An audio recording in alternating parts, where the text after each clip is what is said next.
প্রণয়ের ঘোর রাত লেখক আরাফাত আদনান স্বামী পর্ব ১০। এভাবে বেশ অনেকক্ষণ কেটে গেল। তাদের মধ্যে নীরবতা বিরাজ করছিল। তারা এখনো একে অপরকে জড়িয়ে ধরে আছে, কিন্তু কৌশিক সে পুরোপুরিভাবে মায়াময় মায়াতে মগ্ন হয়ে গেছে। হঠাৎ সব নীরবতা ভেঙে কৌশিক বলল, সুইট হার্ট, কি মিষ্টি ঘ্রাণ তোর। কৌশিকের কথা শুনে মায়া বলল, আমার ঘ্রাণ মানে কিসের ঘ্রাণ? কিসের আবার তোর চুলের? আমার চুলের? জান, তোর চুলের ঘ্রাণ। তোর চুল থেকে খুব মিষ্টি একটা ঘ্রাণ বের হচ্ছে। তাই নাকি? হ্যাঁ রে জান, তোর চুলের ঘ্রাণ আমাকে তোর প্রতি আরও দিওয়ানা বানিয়ে দিচ্ছে। ইস, মিথ্যা কথা কম বলেন। না, সত্যি বলছি, পুরো দিওয়ানা বানিয়ে ছাড়লো আমাকে। আচ্ছা, তুই চুলে কি শ্যাম্পু ব্যবহার করিস? মায়া একটু মুচকি হেসে বলল, কেন, আপনি ব্যবহার করবেন নাকি? এত কথা বলিস কেন তুই? না মানে আপনি। মায়ের কথাটা টান দিয়ে কৌশিক বলল, যাই হোক, আজকে যেই শ্যাম্পু চুলে দিয়েছিস, এখন থেকে আমার কাছে আসলে এই শ্যাম্পু ব্যবহার করে তারপর আমার কাছে আসবি, কেমন? কেন কেন? মায়া কথাটা শেষ করতেই কৌশিক মায়ের ঘাড়ে মুখ গুজে দিল। মায়া মৃদু কেঁপে উঠল। আমতা আমতা করে বলল, কি কি করছেন কৌশিক ভাই? আমার কেমন জানি লাগছে, ছাড়ুন আমাকে। কৌশিক মায়ের কোনো কথা শুনল না। মায়ের চুলগুলো এক হাতে সরিয়ে ঘাট থেকে চুল পর্যন্ত গন্ধ শুকে পিঠে আলতো করে একটা চুমু এঁকে দিয়ে বলল, কেন, এর উত্তর পাইছিস? মায়া কৌশিকের এমন ছোঁয়াতে চোখ বন্ধ করে কৌশিকে মগ্ন ছিল। কৌশিক আবার বলল, চোখ বন্ধ করে রাখতে হবে না, চোখ খোল। তোর কেন এর উত্তর দিলাম বুঝিচ্ছিস? না বুঝলে বল, আবার প্র্যাকটিক্যালি দেখাচ্ছি। কৌশিকের এমন কথায় মায়া মৃদু নড়ে উঠল। মায়া এক ধ্যানে কৌশিকের চোখের দিকে তাকিয়ে আছে। কি হলো, চোখ দিয়ে গিলে খাবি নাকি আমাকে? ওই হ্যালো। মায়া ভ্রু কুঁচকে বলল, হ্যাঁ খাবো, আপনার কোনো সমস্যা? কি সাংঘাতিক মেয়ে রে তুই। মানে, আমি আমার পুরো শরীর লাগিয়ে তোকে খেয়ে শেষ করতে পারবো না, আর তুই আমাকে তোর চোখ দিয়ে খেয়ে নিবি? হে আল্লাহ, এবার তুমি আমাকে এই রাক্ষসীর হাত থেকে বাঁচাও। কি বললেন আমাকে, আমি রাক্ষসী? হ্যাঁ, ভুল কিছু বললাম নাকি? মায়া একটু রাগান্বিত স্বরে বলল, এই আমাকে ছাড়ুন তো, অনেক হয়েছে, ছাড়ুন। যদি না ছাড়েন তো? কৌশিক মায়ের কথা টান দিয়ে বলল, যদি না ছাড়ি তো? তো আপনি একটা অসভ্য। হ্যাঁ, এটা তো তোর কাছে প্রতিদিনই শুনি, নতুন কিছু বল। বন মানুষ আপনি? এই নামের সাথে তো আমার কোনো মিল নেই। কে বলেছে নেই? আছে তো। কিভাবে শুনি? এই যে বন মানুষের মতো বুক ভরালো, মুখে দাড়ি, হাতে কত বড় বড় লোম। আর আমাকে দেখুন, আমার শরীরে কোনো লোম নেই, যাও আছে তাও ছোট ছোট, আবার সোনালি কালারের। আবার আপনি এই লোমের মাঝে বন মানুষের মতো মোটা, আর কত লম্বা আপনি। সব বিষয় বিবেচনা করে আপনি বন মানুষ প্রমাণিত। কিন্তু আফসোস, এই বন মানুষের সাথেই সারাটা জীবন কাটানো লাগবে তোর। কে বলছে? আপনাকে কে বিয়ে করবে শুনি? আমি বিয়ে করব একজন স্মার্ট, হ্যান্ডসাম, কিউট দেখতে একটা ছেলেকে, আপনার মতো বন মানুষকে না, বুঝছেন?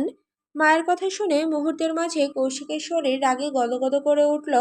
সাথে সাথে মায়ের কোমর আরো শক্ত করে চেপে ধরে মায়েকে আর একটু উঁচু করে তার মুখ বরাবর এনে পকেট থেকে ছুরির মতো দেখতে ধারালো একটা জিনিস মায়ের গলায় ঠেকিয়ে ধরে রাগান্বিত কণ্ঠে বলল, কি এটা দেখেছিস?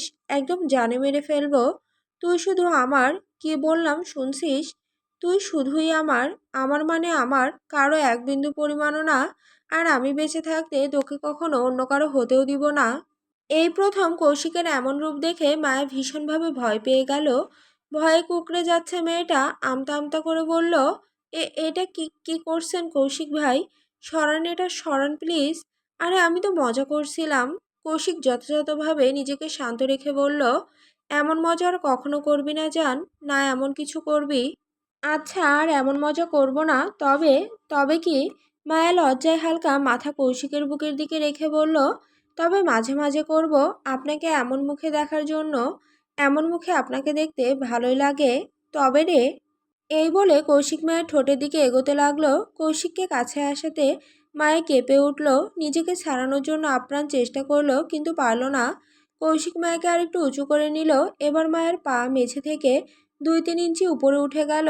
মায়া ছটফট করতে করতে বলল, এই কি করছেন? ছাড়ুন আমাকে, পড়ে যাব তো। তার কথার কোনো রেসপন্স না পেয়ে সে নিজেই কৌশিকের কাছে, তাই নিজেই নিজেকে ছাড়ানোর চেষ্টা করতে লাগলো।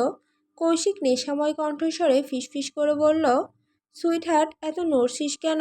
আমার ডিস্টার্ব হচ্ছে। নড়িস না জান, মুডে আছি। মায়া আমতা আমতা করে বলল, এই না, প্লিজ ছাড়ুন আমাকে।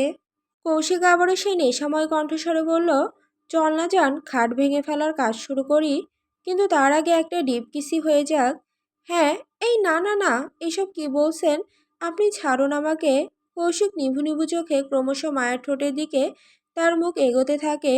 মায়া কৌশিকের বুকে দুই হাত দিয়ে কৌশিককে দূরে ঠেলার অনেক চেষ্টা করছে, কিন্তু পারছে না।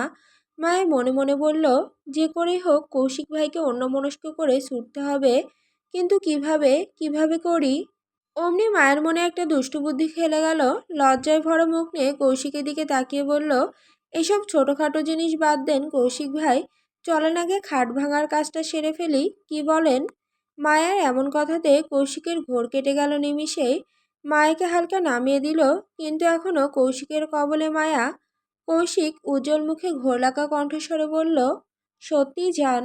কথাটা কৌশিকের মুখ থেকে শেষ হওয়ার সুযোগটুকু দিল না মায়া। তার আগে মায়ের ডান পাটা তীরের মতো সোজা হয়ে উঠে এলো কৌশিকের দুই পায়ের মাঝ বরাবর। নিখুঁত লক্ষ্যভেদ। মুহূর্তের মধ্যে এক তীব্র অসাড় করা যন্ত্রণার ঢেউ কৌশিকের শির দ্বারা বেয়ে মস্তিষ্কে আছড়ে পড়ল। মায়াকে জাপটে ধরে রাখা হাত দুটো মুহূর্তে আলগা হয়ে গেল তার। কৌশিক দুই হাতে নিজের শরীরের মধ্যভাগটা শক্ত করে চেপে ধরল। যন্ত্রণার চোটে সে আর দাঁড়িয়ে থাকতে পারল না। ধপাস করে হাঁটু গেড়ে বসে পড়ল মেঝেতে। মাত্র কয়েক সেকেন্ডের ব্যবধানে ফর্সা মুখটা টকটকে লাল হয়ে উঠল তার। কপালে জমে উঠেছে বিন্দু বিন্দু ঘাম। যন্ত্রণায় ফুঁসতে ফুঁসতে ভাঙা গলায় কৌশিক আর্তনাদ করে উঠল, উফ, আহ, উফ জান, এটা তুই কি করলি? কোনো কথা নেই, বার্তা নেই, সোজা আমার আন্ডা বরাবর মেরে দিলি। এটা তো কথা ছিল না আমাদের। সে খানিকক্ষণ দম নিয়ে আবার করুণ সুরে বলল, একসাথে খাট ভাঙার স্বপ্ন দেখে শেষমেশ আমার আন্ডা বরাবর মেরে দিলি। কি সাংঘাতিক মেয়ে রে তুই! নিজের ভবিষ্যৎ নিজে নষ্ট করিস। যদি আন্দা দুটো ফেটে যেত তখন? কৌশিকের কথা শুনে মায়া বেশ লজ্জা পেল, কিন্তু পরক্ষণে নিজেকে স্বাভাবিক করে ফেলল। সে ভ্রুকুচকে ঠোঁটের কোণে দুষ্টুমির হাসি চেপে কৌশিকের অবস্থা দেখছে। একটু ভাব নিয়ে টিটকারি করে বলল, খাট ভাঙতে পারবেন না সেটা সরাসরি বললেই হতো, এত নাটকের কি আছে? এই সামান্য ব্যথা সহ্য করতে পারেন না, আবার স্বপ্ন দেখেন আমার সাথে খাট ভাঙার। হুস। কৌশিক বড় বড় চোখ করে মায়ের দিকে তাকালো। অস্ফুট স্বরে বলল, কাটা ঘায়ে নুনের ছিটে দিচ্ছিস, ফল ভালো হবে না কিন্তু। মায়া এবার হাত নেড়ে বেশ উৎসাহের সাথে বলতে লাগলো, না না, এখন এসব বাহানা দিলে আর আমি শুনবো না। আসেন না, দুজন মিলে খাটের উপর উঠে আচ্ছা করে লাফিয়ে খাটটা ভাঙি। আমার এই খাটটা অনেক পুরনো হয়ে গেছে। আব্বুকে কতবার বলেছি নতুন খাট কিনে দিতে, কিন্তু সে দেয় না। পরিষ্কার বলে দিয়েছে এই খাট ভাঙলে তবে নতুন খাট আসবে। আমি একা একা কতবার লাফিয়েছি জানেন? কিচ্ছুটি হয় না। তাই তো ভেবেছিলাম আপনাকে দিয়ে খাটটা ভাঙাবো, যাতে আব্বু নতুন একটা কিনে দেয়। কৌশিক ব্যথায় কুঁকড়ে গিয়ে চিৎকার করে উঠল, চুপ, একদম চুপ, তোকে আমি পরে দেখে নেব। মাগো, বাঁচাও তোমার ছেলেকে, এই রাক্ষসী তোমার ছেলেটাকে শেষ করে দিল গো মা। মায়া খিলখিল করে হেসে উঠল, উপহাসের সুরে বলল, কি বাচ্চাদের মতো ব্যাবা করছেন? চলেন তো খাটটা ভাঙতে সাহায্য করেন। আসলেই ছেলেরা অকর্মা হয়, কাজ এড়াতে কত কি যে করে। তবে আপনার বাহানাটা কিন্তু টপ ক্লাস ছিল কৌশিক ভাই, একদম সেরার সেরা। অদ্ভুত অদ্ভুত অ্যাক্টিং করে কাজ এড়ানোর জন্য আমার কৌশিক ভাই সেরা রে। কৌশিক এই সময় মায়ের কোনো কথায় কান দিল না। কৌশিক তখনও যন্ত্রণার উপশম খুঁজছে। নিজের মধ্য জায়গায় আলতো করে ফু দিতে দিতে রাগে ফুঁসে উঠল সে, চুপ থাক শালি, একদম চুপ। ইচ্ছে করে এসব করে এখন মজা নেওয়া হচ্ছে, আরেকটু হলেই তো সব শেষ হয়ে যেত। কেউ কি নিজের পায়ে নিজে কুড়াল মারে? তুই কি বুঝবি এই ব্যথার মর্ম? এই বয়সে খাট ভাঙে পড়ে যাওয়ার ব্যথা মেনে নেওয়া যায়, কিন্তু আন্ডার ব্যথা, এটা তো আমার জন্য আউট অফ সিলেবাস রে জান, একেবারে আউট অফ সিলেবাস। আহ, আহ, আহ। মায়া এবার কৌশিকের পাশে জাঁকিয়ে বসে মিটিমিটি হাসতে লাগলো। অন্যদিকে কৌশিক মেঝেতে হাঁটু গেড়ে মাথা নিচু করে বসে আছে। এভাবে বেশ কিছুক্ষণ কেটে গেল। কৌশিক আর একটা কথাও বলল না, চুপচাপ মাথাটা নিচু করে মেঝেতে বসে ব্যথায় ফুফাচ্ছে। এবার মায়ের বেশ চিন্তা হতে লাগলো। মনে মনে বলল, কি হলো, কৌশিক ভাই কোনো কথা বলছে না কেন? বেশি ব্যথা পেলেন নাকি? এবার মায়ের আরও চিন্তা হতে লাগলো। মনে মনে বলল, কাছে যাব, না না, কাছে গেলে যদি উল্টোপাল্টা কিছু করে বসে তখন কি করব? মায়া এগুলো ভাবতে ভাবতে এক পর্যায়ে এক হাতে ব্যথার বড়ি আর আরেক হাতে এক গ্লাস পানি নিয়ে কৌশিকের সামনে এসে হাঁটু গেড়ে বসে পড়ল। কাঁপা কাঁপা হাত বাড়ালো কৌশিকের দিকে। এই নিন, এগুলো খেয়ে নিন, ব্যথা কমে যাবে। কৌশিক কোনো কথা বলল না, চুপ করে রইল। কৌশিককে চুপ থাকতে দেখে মায়া ভয়ে ভয়ে আরেকটু কাছে গেল কৌশিকের। ভয়ে কাঁপতে কাঁপতে আমতা আমতা বলল, সরি, আসলে তখন আপনার হাত থেকে ছুটার জন্য। মায়া কথাটা শেষ হবার আগেই কৌশিক মায়ের দুই কাঁধে হাত রেখে ঝাঁপিয়ে পড়ল মায়ের উপর। মায়া আর কৌশিক ধপাস করে মেঝেতে পড়ে গেল। মায়ের হাত থেকে কাচের গ্লাসটা ছিটকে এক সাইডে পড়ে টুকরো টুকরো হয়ে গেল। হাত থেকে ওষুধগুলো কোন দিকে ছিটকে গেছে কে জানে। কৌশিক মায়াকে জাপটে ধরে মেঝেতে শুয়ে দিল। কৌশিক তার শরীর প্রায় পুরোটা ভর মায়ের উপরে দিয়ে দিল। কিছুটা রাগ, তবে যথাযথভাবে নিয়ন্ত্রণ রেখে গম্ভীর কণ্ঠে বলল, ব্যথা তো পেয়েছি বটে, তবে সেটা সাময়িক ছিল। তোর না খাট ভাঙা লাগবে। চল এখন তোর খাট তোকে দিয়ে ভাঙবো। বলেই মায়ের উপর থেকে উঠে দুই হাত দিয়ে মেঝে থেকে মায়াকে পাজা কোলে তুলে নিল। খাট পাশে থাকায় ধপাস করে খাটে ফেলে দিল মায়াকে। ফেলে দিয়ে কৌশিক তার বেল্ট খুলতে লাগলো। এগুলো দেখে মায়ের অনেক ভয় পেয়ে গেল। ভয়ের চোটে মায়ের মুখ থেকে একটা কথাও বের হলো না। বের হবে কিভাবে? একেই ছেলেটাকে আটকানো যায় না, তার উপর একটু আগে একটা মরণকাণ্ড যে ঘটালো, এখন তো এর শাস্তি মনে হয় দিয়েই ছাড়বে। ভয়ের ঠেলায় মায়ের মাথা বেয়ে ঘাম পড়তে লাগলো। কাপা কণ্ঠে বলল, বেল্ট কেন খুলছেন? আমার ভুল হয়ে গেছে কৌশিক ভাই, প্লিজ আমাকে মাফ করে দিন। কথা দিচ্ছি আর এরকম দুষ্টুমি কখনো ভুলেও করব না। যা করার করে ফেলছিস।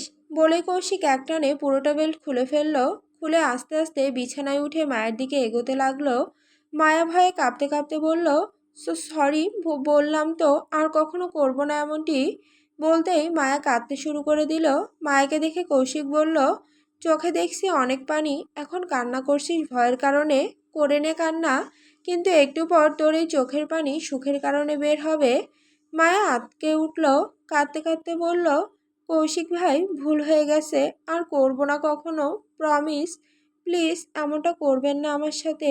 প্লিজ এবারের মতো মাফ করে দেন। আমি জানি আপনি রাগ করে আছেন, তাই রাগের বশে এই সব। চুপ, একদম চুপ। বলে কৌশিক মায়ের উপর ঝাঁপিয়ে পড়ল। মায়ের দুই হাত একসাথে করে বেল্ট দিয়ে বেঁধে তার হাত দিয়ে চেপে ধরে বলল, রাগ করেছিলাম, কিন্তু কেউ কি তার জানের উপরে বেশিক্ষণ রাগ করে থাকতে পারে? আমি কোনো রাগের বশে সে নেই, বুঝলি? আমি এখন ফুলফিলভাবে খাট ভাঙার মোড়ে আছি রে জান। তো খাট ভাঙবেন ভালো কথা, ভাঙেন, কিন্তু আমার উপরে উঠে আমাকে বাঁধছেন কেন? তো তোকে ছাড়া ভাঙবো কিভাবে? মানে মানে তোকে ছাড়া খাট ভাঙবো কি করে? দেখ, তুই একদম আমার মুড নষ্ট করার চেষ্টা করবি না বলে দিলাম। করলেও আজকে আর লাভ হবে না। বলে কৌশিক মায়ের ঠোঁটের দিকে ঝুঁকতে লাগলো। এই না, এগোবেন না আমার দিকে, সরুন বলছি। বললাম তো আর করবো না। সরি সরি সরি, আর কতবার বলবো? কৌশিক নিভু নিভু চোখে মায়ের দিকে ঝুঁকে হালকা থেমে হেসে বলল, তোর জন্য এই কৌশিকের মনের ডিকশনারিতে কোনো ক্ষমা লেখা নেই, আছে শুধু ডার্ক ভালোবাসার শাস্তি। মায়ে যেই কিছু বলতে যাবে অমনি কৌশিক মায়ের ঠোঁটের উপর আঙুল রেখে দিয়ে বলল, আজ আর কোনো কথা না জান, আজ শুধু ভালোবাসারা কথা বলবে। মায়ের ঠোঁটের ওপর থেকে হাতটা সরিয়ে নিতেই কৌশিক আর সময় নষ্ট করল না। নিমিষে মায়ের ওষ্ঠধর নিজের দখলে নিয়ে নিল সে। মায়া প্রথমে অপ্রস্তুত হয়ে নিজেকে ছাড়ানোর মরণপ্রণ চেষ্টা চালালো, কিন্তু বেল্ট দিয়ে হাত বাঁধা থাকায় তার সব চেষ্টায় ব্যর্থ হলো। ওদিকে কৌশিক তখন মায়ের রূপ আর সান্নিধ্যের নেশায় পুরোপুরি বুঁদ হয়ে গেছে। এক পর্যায়ে মায়ের হাত দুটো থেকে নিয়ন্ত্রণ সরিয়ে নিয়ে কৌশিক তার এক হাতের মুঠোয় মায়ের রেশমি চুলগুলো শক্ত করে ধরল, আর অন্য হাত দিয়ে বিছানার চাদর খামচে ধরে মায়ের কোমরে সজোরে জাপটে ধরল। এক আদিম নেশা যেন ভর করেছে তার ওপর। মায়া অনেক কসরত করে শেষমেশ বেল্টের বাঁধন থেকে নিজের হাত দুটো মুক্ত করতে পারল। আত্মরক্ষার তাগিদে সে তার ধারালো নখ দিয়ে কৌশিকের কাঁধ আর পিঠে একের পর এক আঁচড় কাটতে লাগলো, কিন্তু সেই যন্ত্রণাও যেন কৌশিকের উন্মাদনার কাছে নস্যি। সময়ের সাথে সাথে মায়ের সব জেদ আর প্রতিরোধ তাসের ঘরের মতো ভেঙে পড়ল। কৌশিকের উত্তপ্ত আদরে মায়া ক্রমশ গলতে শুরু করলো। এক অজানা আবেশে নিজেকে ধীরে ধীরে বিলিয়ে দিতে লাগলো সে। ঠোঁটে ঠোঁট রেখে চলা সেই দীর্ঘ চুম্বনের মাঝেই কৌশিক এক হাতে মায়ের পরনের নাইট ড্রেসটা আলগা করতে শুরু করলো। পিঠের উপরিভাগটা প্রায় উন্মুক্ত হয়ে এলো। কৌশিক এবার মায়ের ওষ্ঠ ছেড়ে তার ঘাড়ে মুখ গুজল। ঘাড় থেকে শুরু করে বুকের পাশ দিয়ে তার মৃদু চুম্বনের প্রতিটি ছোঁয়া মায়ের শরীরে বিদ্যুতের মতো খেলে যেতে লাগলো। মায়ের চোখ বুজে এক অদ্ভুত সুখের আশায় ছটফট করছিল। মায়ের এই নীরব সায় কৌশিককে আরো উন্মাদের মতো করে তুলল। সে মায়াকে আলতো করে উল্টো ঘুরিয়ে দিল, পিঠের আবরণটুকু সম্পূর্ণ সরিয়ে দিয়ে সেখানে গভীর আবেশে একের পর এক চুমু এঁকে দিতে লাগলো। সেই গভীর স্পর্শে মায়ের কণ্ঠ ছিঁড়ে বেরিয়ে এলো এক মৃদু আর্তনাদ। আহ! মায়া তখন পুরোপুরি কৌশিকের মহাচ্ছন্ন ঘোরের ভেতর হারিয়ে গেছে। সে ঘুরে দাঁড়িয়ে দু হাতে কৌশিকের মুখটা নিজের চোখের সামনে স্থির করলো। তারপর গভীর তৃষ্ণায় আবার লিপ্ত হলো ওষ্ঠচুম্বনে। কৌশিক এক ঝটকায় নিজের শার্টটা খুলে বুক উন্মুক্ত করে দিল। একে অপরের নিঃশ্বাসের উত্তাপে ঘরটা যেন তপ্ত হয়ে উঠল। এভাবেই কেটে গেল প্রায় 20 মিনিট। জানালার বাইরে তখন ভোরের আলো ফুটতে শুরু করেছে। পাখিদের কিচিরমিচির ডাক আর ভোরের স্নিগ্ধ ঠান্ডা হাওয়া পর্দা ভেদ করে ঘরের ভেতর আশ্রে পড়ছে। কিন্তু সেই পৃথিবীর খবর রাখার মতো অবস্থায় তারা নেই। নেশাতুর চুম্বনের মাঝে কৌশিক যখন মায়ের পোশাকের অবশিষ্টাংশটুকু সরিয়ে দিতে ব্যস্ত, ঠিক তখনই বাইরের জগৎ থেকে এক কর্কশ ডাক ভেসে এলো। মায়া, এই মায়া।